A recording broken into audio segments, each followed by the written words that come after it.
এই যে এরা বুকে হাত বাঁধে, এই যে ক্যামেরার এরা তো বেশি বেশি করবে, এদেরকেই বলি একটু শোনেন, রাগ করিয়েন না, আজে বাজে কমেন্ট করিয়েন না। এই যে ইহুদির দালাল বলেন আপনারা, কেন এখানে হাত বাঁধছে একটু লিখে দিয়েন, কোন ইহুদি এই হাত বাঁধার পদ্ধতিটা দিয়ে গেছে।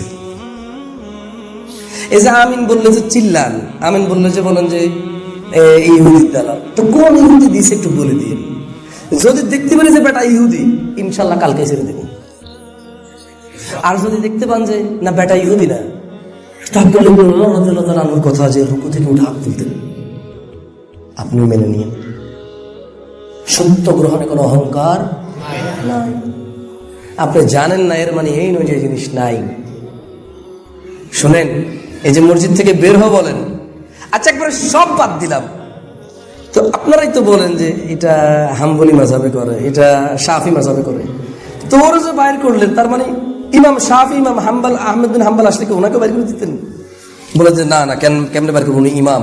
তো উনি ইমাম, ওনাকে বের না করলে ওনার মতো যিনি করছে ওকে কেন বের করবেন? দুজন তো একই কাজ করতেছে, দুইজন তো কেন আলাদা করতেছেন? বিভক্তি করিয়েন না। ওয়ালা তাফাররাকু বলেছে আল্লাহ, ওয়াহতাসিমু বিহাবলিল্লাহি জামিআ, আল্লাহর রজ্জুকে শক্ত করে ধরো। ওয়ালা তাফাররাকু, বিভক্ত হও না। এটা ওয়ার্নিং, এটা ওয়ার্নিং, এটা হচ্ছে সতর্কীকরণ, বিভক্ত হইও না। রাসূল সাল্লাল্লাহু আলাইহি ওয়াসাল্লাম বলেছে, ওনার বনি ইসরাইলে আগে বনি ইসরাইলে 72টা ছিল, তোমরা 73টা হবা। এটা আদেশ নয়, এটা হচ্ছে ওয়ার্নিং, সতর্কীকরণ। এটা কি? তার মানে শোনো আমার উম্মত, বনি ইসরাইলে 72টা দল বিভক্ত হয়েছিল, আমার উম্মত 73টা হবে। খবরদার, একটাই থাকবা, আল্লাহর রজ্জুকে শক্ত করে ধরবা, আলাদা হইও না। মক্কাতুল মুকাররমায়, মদিনাতুল মুনাওয়ারায় সবাই যদি সালাত আদায় করে, আপনার মসজিদে আদায় করলে অসুবিধা কোথায়? কেন এমন করেন? এখানে এসে সালাত আদায় করেন না, মাশাআল্লাহ, সমস্যা কোথায়? ইমাম সাহেব তো যা বলছে কোরআন এবং হাদিসের উপরে ভিত্তি করে বলছে, আপনি বলেন না জয় ইমাম,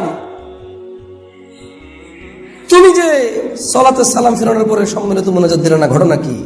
ইমাম আপনাকে বলবে, ভাই আপনাদের সবাইকে নিয়ে যে এখন একটা মুনাজাত দেব, কিসের উপরে ভিত্তি করে, কার আদেশের উপরে ভিত্তি করে দেব?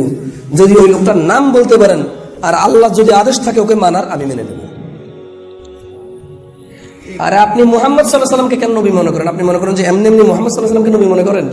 না, আল্লাহ ওনাকে মনোনীত করছে, তাই আপনি ওনাকে নবী বলেন সাল্লাল্লাহু।